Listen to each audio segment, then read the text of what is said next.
주의 은혜가 오늘 평안하셨습니까? 옆에 사람 인사합시다. 사랑합니다. 축복합니다.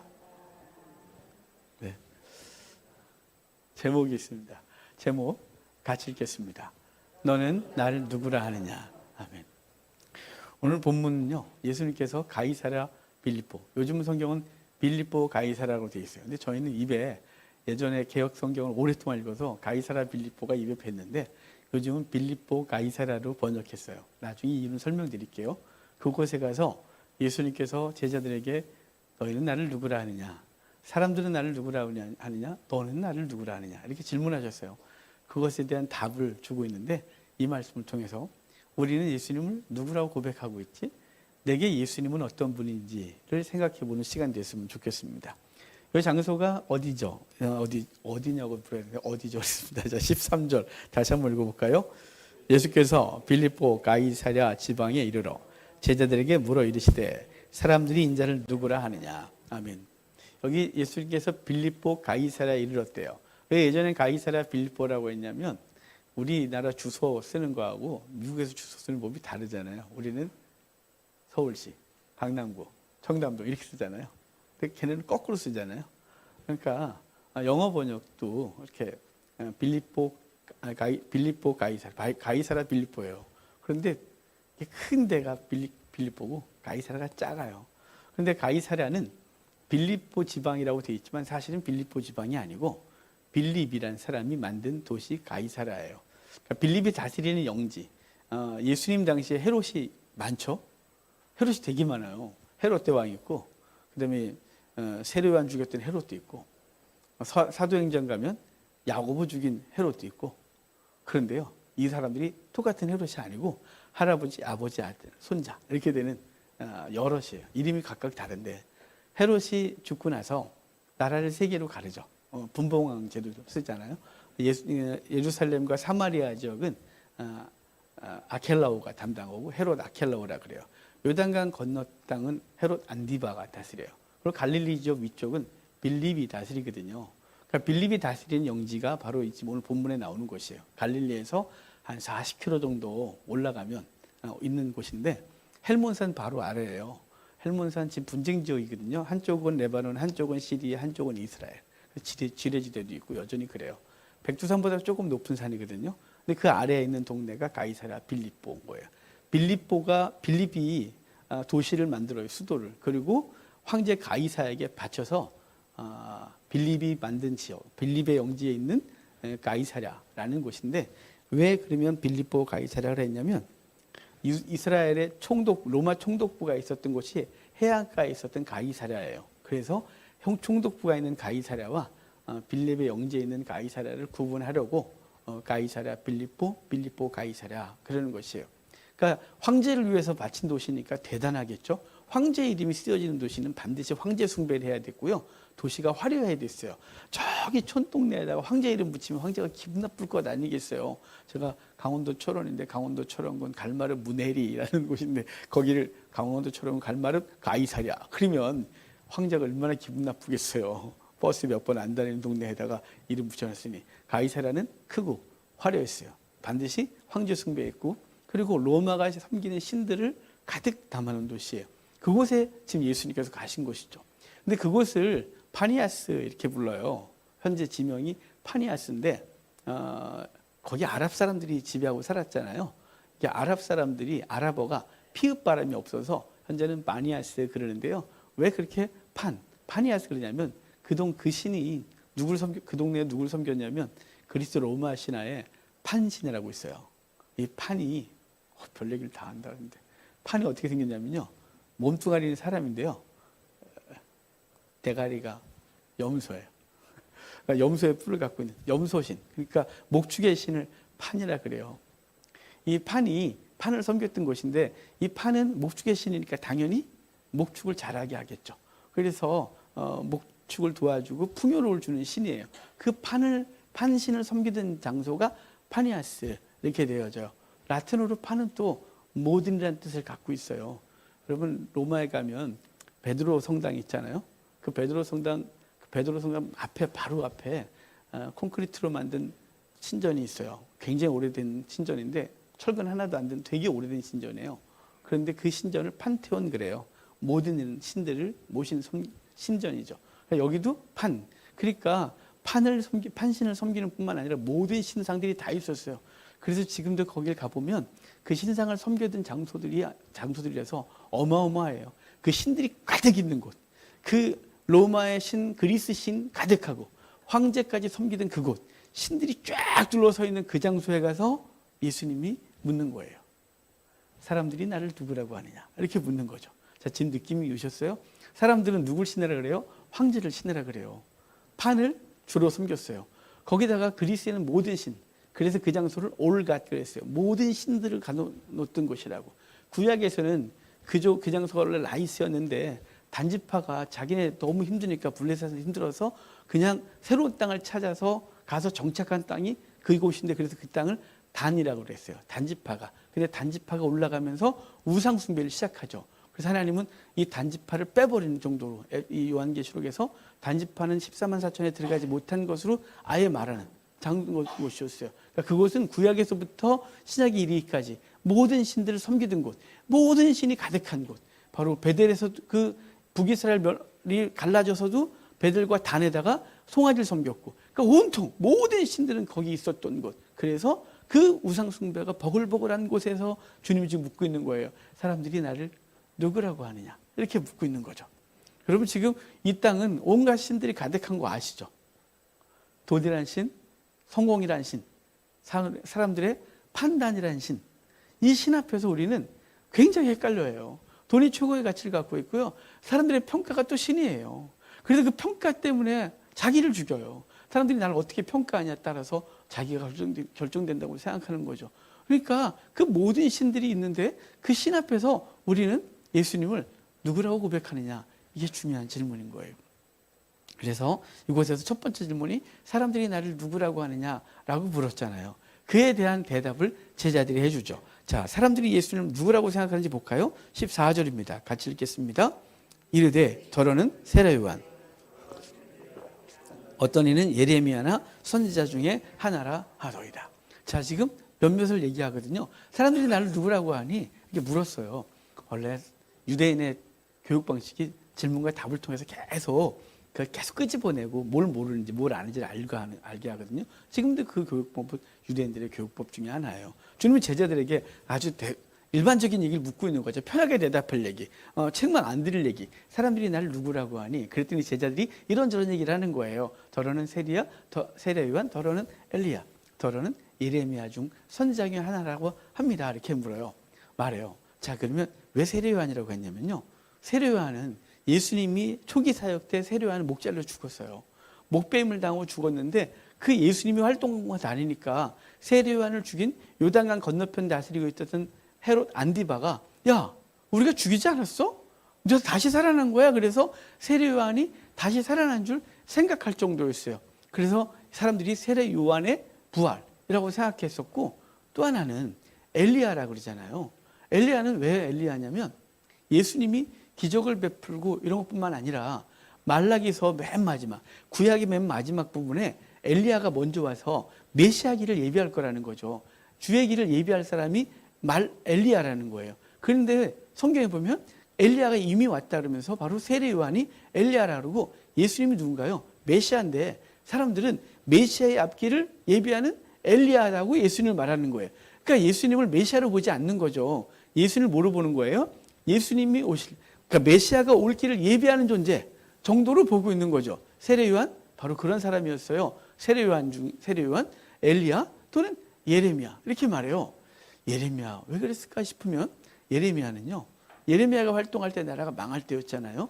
예레미야가 지도자들을 그렇게 쳐서 예언해요. 잘못됐다고 성전을 쳐서 예언하고 사람들, 그 지도자들을 잘못됐다고 막 예언해요. 근데 예수님이 그러고 있는 거예요. 그 누구도 성전을 잘못됐다고 말한 사람 하나도 없었거든요. 성전 모독죄는 그냥 죽음이었어요. 근데 예수님이 성전을 허울라 그러질 않나. 성전에 있는 대제사장들, 그 다음에 바리새인들, 사두개파들 막 지적하면서 유대 지도자들까지 잘못됐다고 지적을 하고 있으니까, 아, 예레미야인가? 이랬단 말이죠. 그래서 세례 요한, 누구는 엘리야, 누구는 예레미야.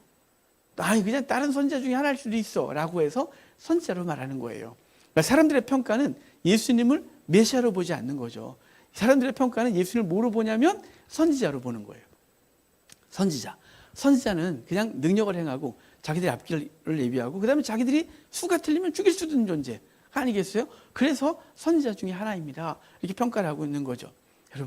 여러분에게 예수님은 선지자입니까? 하나님의 말씀을 가르쳐 주시는 정도, 삶을 어떻게 사는 것이 성공하는지를 알려주는 그 정도 선지자였다면 실수하신 거예요. 사람들은 예수님을 그렇게 평가하고 있는 거죠. 일반적인 사람들이 예수님을 4대 성인 중에 하나다라고 보고, 지난주에도 잠깐 그런 얘기했지만 사람들이 예수님을 그렇게 평가해요. 사람들의 평가를 물은 이후에 주님은 진짜 묻고 싶은 걸 묻는 거예요. 자, 그러면 그대는 볼까요? 15절이에요. 예수님이 진짜 묻고 싶은 거 같이 읽을까요? 이르시되 너희는 나를 누구라고 하느냐. 자, 지금 일반적인 얘기를 물은 다음에 일반적인 얘기 제자들이 편하게 했어요. 편하게 뭐 남 얘기니까. 그런데 이제 묻는 거예요. 너는 날 누구라고 하니? 너희는 날 누구라고 하느냐 이렇게 묻는 거예요. 여러분 교회 다니는데요. 교회만 왔다 갔다 하면 평생 교인 되는 거예요. 평생 교회만 왔다 갔다 하는 거죠. 정말 성도, 크리스찬, 나는 주의 백성이 되려면 내게 예수님이 어떤 분인지를 심각하게 고민하셔야 돼요. 나와 주님은 어떤 관계인가? 나는 예수님을 섬긴다고 하는데 내가 왜 예수님을 믿지? 내가 왜 이 일을 하지? 내가 왜 주님께서 가신 그 길을 따라간다고 하지? 내가 왜 세상과 다른 가치관을 가지고 살아가지? 라는 걸 물으셔야 돼요, 본인에게. 그 생각 좀 하셔야죠. 생각하셔야지 너는 나를 누구라고 하는 데에 대한 질문에 답을 하죠. 우리나라 사람들이 토론 수업이 안 되는 거 아시죠? 그냥 일방통행만 돼요. 토론하자 그러면 아무도 대답을 안 해요. 수업하면서 미치겠어요. 그럼 제가 말하고 싶은데 학생이 대답할 때를 기다리는데 그걸 못 참겠어요. 그럼 제가 대답을 다 해버리죠. 속이 터져갖고. 대답을 안 해요. 어떻게 생각하세요? 그 혼날까 봐. 당신 이 부분 어떻게 생각해요? 그럼 대답을 해야 되는데 대답을 안 해요. 누가 그랬다는 아니 당신이 어떻게 생각하냐고 그래야 되는데 대답을 안 해요. 우리 이 질문에 무지 부담스러워요. 여러분 부담스럽지 않으세요? 제가 지금 물으면 안 묻길 바라시죠? 안 물을게요. 예배 때 이렇게 묻기로 했잖아요. 성경공부인데 성경공부가 아닌데 자, 지금 여러분은 스스로에게 질문하셔야 돼요. 난 예수님을 뭐라고 할 수 있지? 그런데 베드로가 자신 있게 대답하잖아요. 베드로의 대답 봅시다. 자, 16절 같이 읽겠습니다. 시몬 베드로가 대답하여 이르되 주는 그리스도시요 살아계신 하나님의 아들이시니이다. 아멘. 시몬 베드로가 대답하는데 이래요. 주는 그리스도시요 살아계신 하나님의 아들이십니다. 이거 완벽한 대답이거든요. 정말 완벽해요. 그런데 뭐라 그러냐면 주는 크리스토시요 그래요. 크리스토스 기름 부음 받은 자 그래요. 헬라어거든요. 근데 히브리어는 메시아 그래요. 근데 우리는 메시아라는데 저쪽 가서 메시아를 못 알아들어요. 메사이아 이래야 돼요. 메사이아 그래요. 이 메사이아는 뭐냐면 기름 부음 받은 자래요. 자, 먼저 기름 부음 받았다 이 뭐냐면 구별된 존재예요. 기름을 아무한테도 묻지 않잖아요.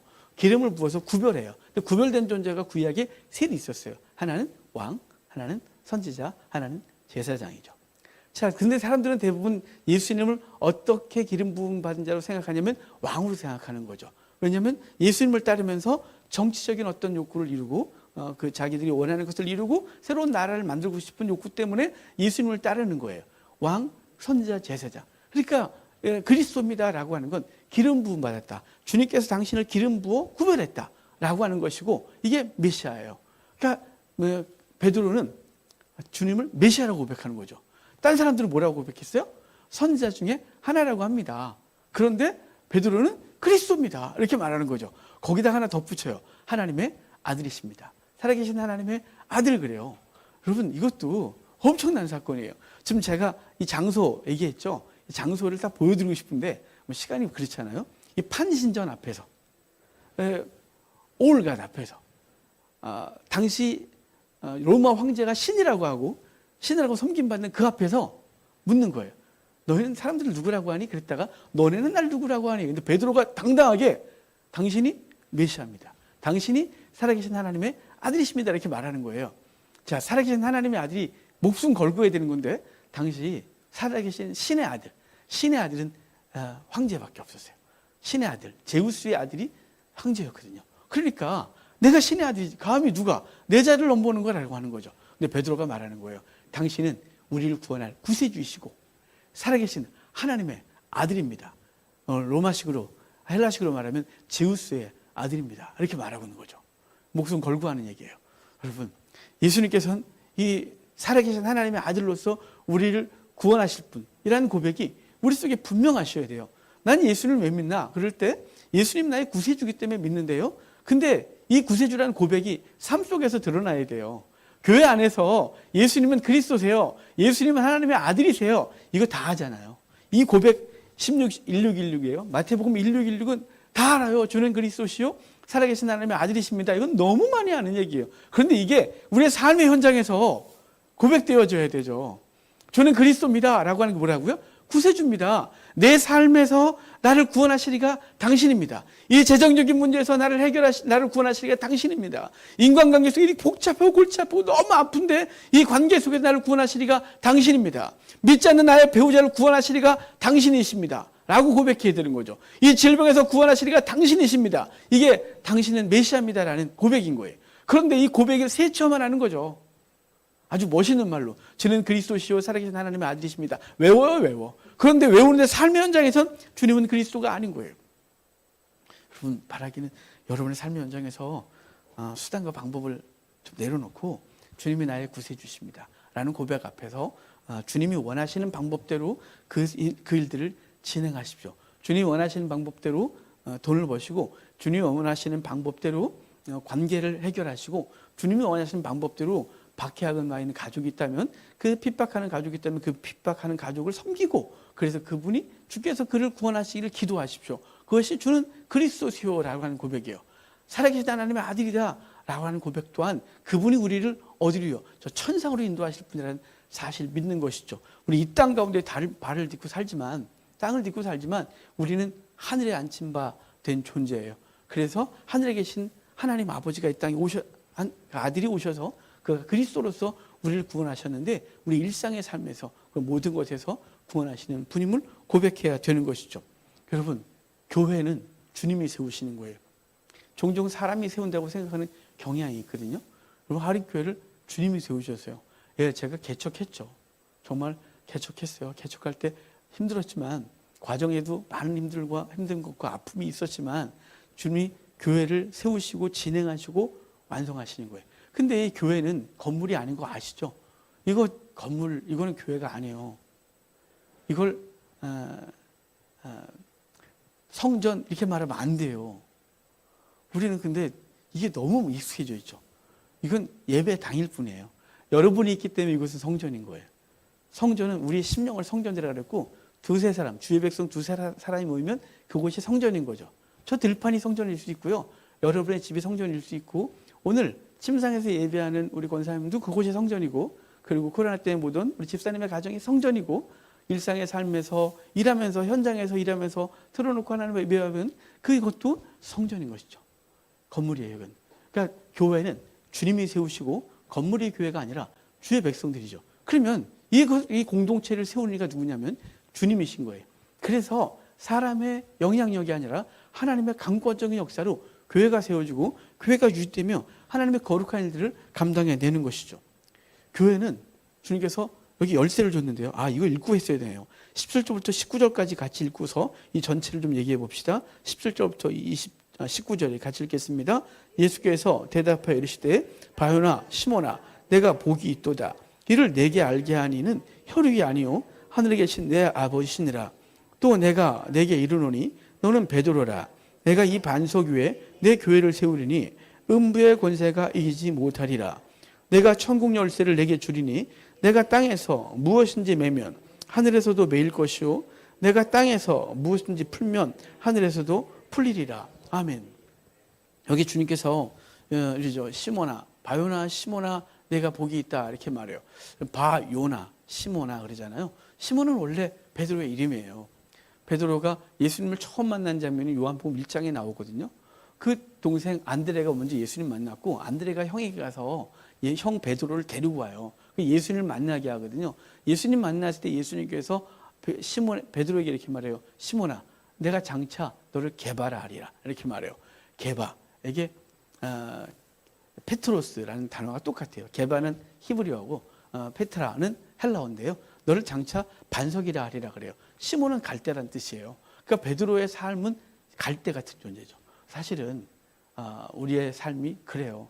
예배드리면서 나는 그래 주를 위해 살리라. 그리고 현장에 가면 갈등하고 주를 위해 목숨 걸리라. 갑자기 막 위기가 오면 이번 한 번만 타협을 좀 해볼까 라는 갈대 같은 신앙이죠. 베드로가 그랬어요.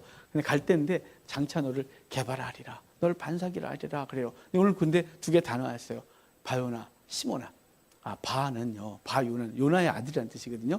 그러니까 바는 아람어예요. 아람어에는 에 발음이 없어요. 지금도 없어요. 아랍 사람들에게는. 그래서 이 발음으로 하거든요. 여기는 바요나 그러잖아요. 그러니까 바요나, 요나의 아들 시몬. 근데 사실은 시몬의 아버지가 요나인지 잘 모르겠어요. 베드로의 아버지 이름이 요나인지 모르겠는데 왜 바요나 시몬아 그랬나 생각해보면 요나도 맨날 헷갈리잖아요. 요나도 하나님 말씀 전해라 했더니 가갖고 싫어요. 그랬다가 고기 뱃속에 들어갔다가 나와갖고 거기 가서 선포해놓고 망하길 바라면서 막 짜증내고 막 그런 그 갈대의 아들, 요나의 아들 시몬. 이런 사람을 뭐로 만들어요? 베드로로. 페트로스로 만들겠다고 말하는 건데요. 말하는 거예요. 바요나 시몬아 이를 내게 알게 하시는 네가 혈육이 아니라 하늘에 계신 내 아버지다. 그래놓고 내 위에 교회를 세우겠다 이렇게 말해요. 베드로 위에 교회를 세우는데요. 가톨릭에서는 베드로를 수익권, 그러니까 베드로가 열쇠를 갖고 있다고 말해요. 그래서 천국 가려면 베드로가 열어줘야 되는 거죠. 그래서 성당 가보면 베드로 상은 열쇠를 딱 들고 있어요. 베드로한테 잘 보이셔야 돼요. 베드로한테 잘 보이면 못 들어가는 거예요. 근데 여러분 베드로가 열쇠를 갖고 있다고 가톨릭은 해석하지만 그렇지 않아요. 베드로가 열쇠를 갖고 있다면 골치 아픈 게 시몬이시잖아요. 어느 날 열어주다가 안 열어주고 이러면 안 되잖아요. 베드로가 아니고 베드로의 고백 위에 교회가 세워지는 거예요. 이 고백 위에 고백 위에 교회가 세워지는데 어떤 사람들이요? 주는 그리스도시요 살아계신 하나님의 아들이십니다라는 고백을 하는 사람들 위에 교회가 세워져요. 그러니까 저와 여러분들이 교회가 됐는데 우리 갈대 같죠. 우리 정말 갈대 같아요. 그런데 갈대 같은 존재인데 주님은 그 갈대 같은 존재를 뭐로 만들어요? 페트로스를 만들어요. 반석으로 만들고 그런 사람들을 위해 교회가 세워져서 영혼들을 구원해내기 시작하는 거죠. 교회는 에클레시아 그래서 세상으로부터 건져내서 그 바깥으로 건지는 거거든요. 세상에서 끄집어내서 모아놓은 사람들이에요. 여러분을 세상에서 끄집어내서 모아서 교회를 만들었고요. 그 교회는 어떤 사람들이 중심이 되냐면 주는 그리스도시요 살아계신 하나님의 아들이십니다라는 고백을 하는 사람, 일상에서 예수님이 나의 구세주입니다라는 고백을 하는 사람, 자기가 하나님 나라의 백성임을 고백하는 사람들을 기초로 해서 만들어지고 그 사람들이 모인 공동체가 교회가 되는 것이에요. 그러니까 저와 여러분들이 너무너무 놀라운 사람들인 거죠. 우리 이 땅에 육신을 갖고 살지만 우리는 하나님의 자녀로서 하나님의 나라를 소망하며 그리고 영혼들을 건져내서 그 나라에 들어오게 하는 존재들인 것이에요. 그러니까 우리가 바로 그리스도가 열쇠를 가졌다고 요한계시록 1장에 말하거든요. 요한계시록 여러분 책 오늘 다 가져가십시오. 책이 나왔는데 거기 보면 해설에 보면 제가 써놨어요. 예수님이 열쇠를 갖고 있다고 요한계시록에 나오는 책이에요. 한 천국문의 열쇠를 예수님이 갖고 있어요. 베드로가 아니고 예수님이 갖고 있어요. 예수를 믿고 예수 그리스도를 드러내고 전도해서 예수 그리스도를 믿는 그 사람이 바로 그리스도와 함께 천국문을 여는 존재가 되는 것이죠.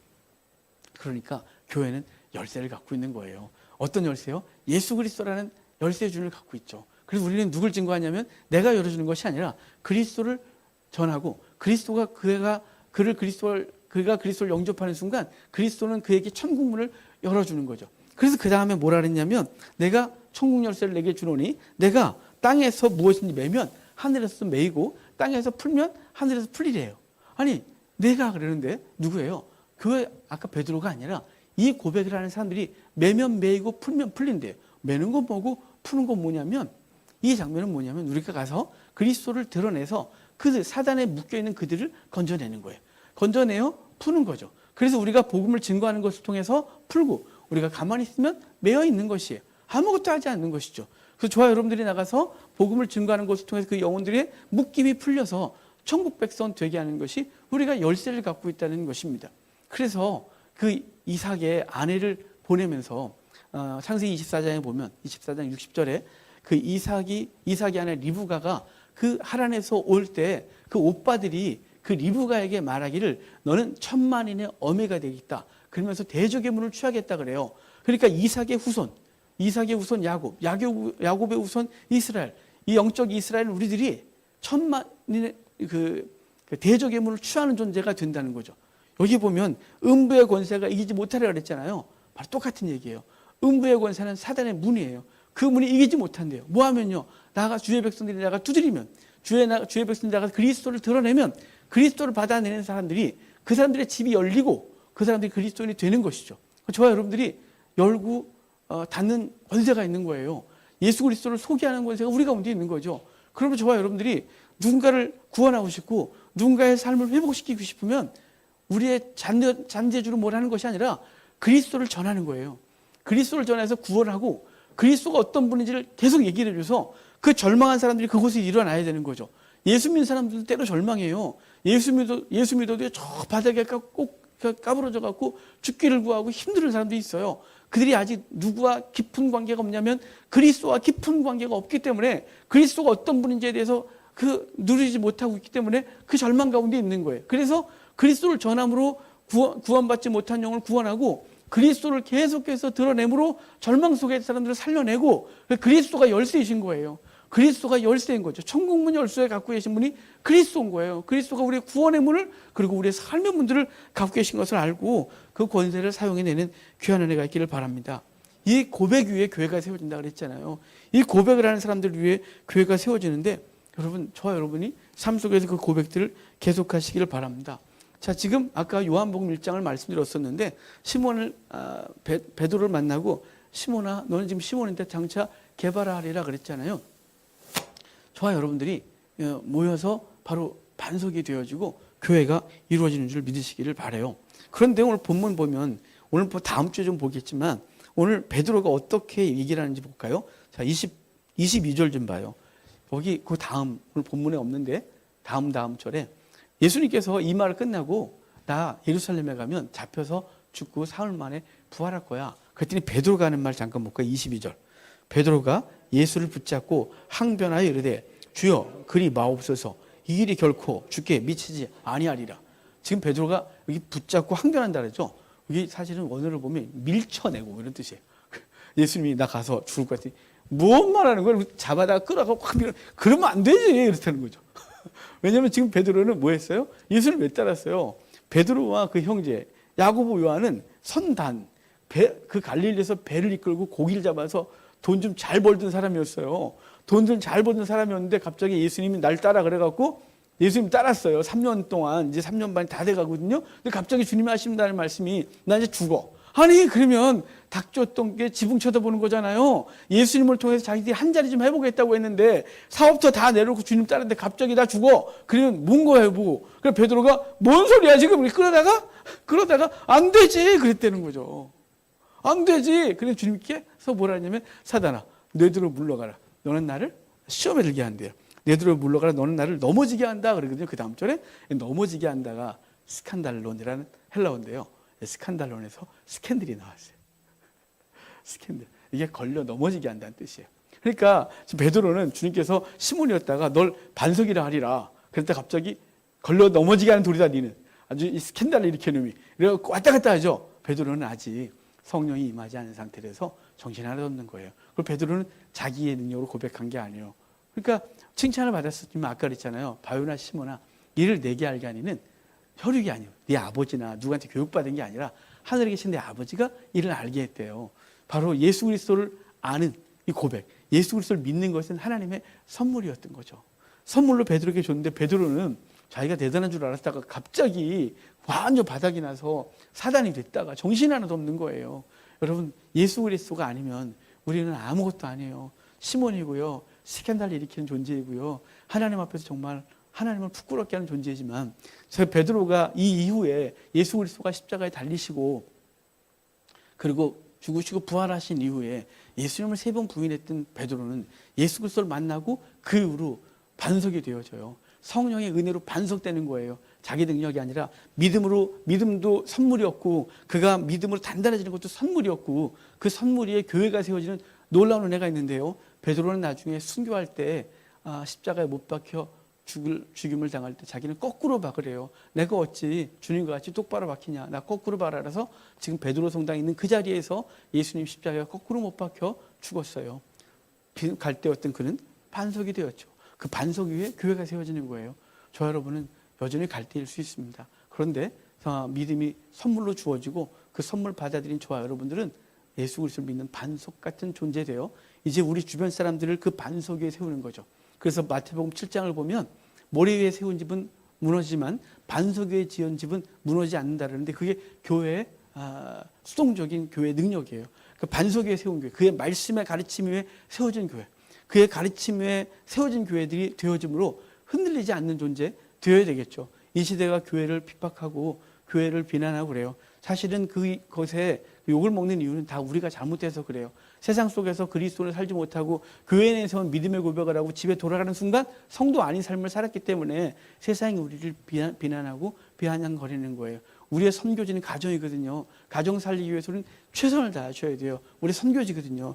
교회 와서 주일하고 교회라고 같이 봉사하고 이러면서 행복해하는 거 즐겁지만 여기서 끝나면 우리는 아무것도 안 해요. 아무것도 안 해요. 여러분 여기서는 안 하셔도 돼요. 여기서는 안 하셔도 돼요. 진짜 안 하셔도 돼요. 여기서는 그냥 지키는 사람들이 하면 돼요. 굳게 있는 사람들이 하면 돼요. 우리 사역자들이 여러분이 준 사례를 받고 있으니까 그걸 하면 돼요. 여러분 여기서는 안 하셔도 돼요. 여기서는 여러분이 대충 있어도 돼요. 정말 중요한 건 여러분이 집에 돌아가셔서 하셔야 돼요. 여러분이 집에 가서 진짜 성도로 사셔야 돼요. 그게 안 되니까 반석이 안 만들어지는 거예요. 맨 이상하고 한국교회가 욕을 먹는 거죠. 여러분 우리가 이 거룩한 싸움을 싸워야 되는데 우리의 싸움이 엉뚱한 싸움을 하고 있어서 문제인 거죠. 여러분 뭐 때문에 싸우셔요? 지난 일주일 동안 가꾸리고 사셨잖아요. 막 땀 삘삘 흘리면서 막 싸우셨잖아요. 그런데 뭐 때문에 싸우냐면 정욕 때문에 싸운대요. 야고 보세요. 정욕, 즐기는 것, 낙을 쾌락하는 것 이것 때문에 싸운대요. 그래서 그걸 얻기 위해서 시기하고 질투하고 그리고 살인하면서도 얻지 못하는 걸 위해 싸운다고 야고보는 말하고 있거든요. 여러분 그 싸움 내려놓으셔도 돼요. 그것들은 주께서 이 모든 걸 더하시겠다고 하면서 주실 것이고 우리의 싸움은 거룩한 싸움, 성도의 싸움이에요. 너는 나를 누구라고 하느냐의 고백을 분명히 하시고 그 고백한 사람들의 싸움은 거룩한 싸움인 거죠. 예수님을 여러분 뭐라고 고백하셔야 되는지 스스로 생각하십시오. 주님은 내게 돈을 주는 분, 그분은 내게 평강 주는 분, 주님은 내게 뭐 하시는 분 등등 여러분의 고백이 있겠죠. 넌 날 누구라고 하느냐? 라는 질문을 여러분에게 드리는 건데 오늘 예배 때 못하면 집에 가셔도 생각하셔야 돼요. 예수님 내게 어떤 분이지? 난 예수님께 어떤 존재지? 라고 분명히 생각하셔서 베드로의 이 고백을 따라하기도 따라하는 것도 괜찮지만 여러분의 고백을 따로 만들어 놓고 그 한 주간 동안 예수님은 내게 이런 분입니다. 예수님은 내게 이런 분입니다를 고백해내시면 여러분이 하나님의 거룩한 백성으로 이 땅을 살고 영혼들을 건져내고 무너진 한국교회를 세우는데 귀하게 쓰임받는 존재들 될 것입니다.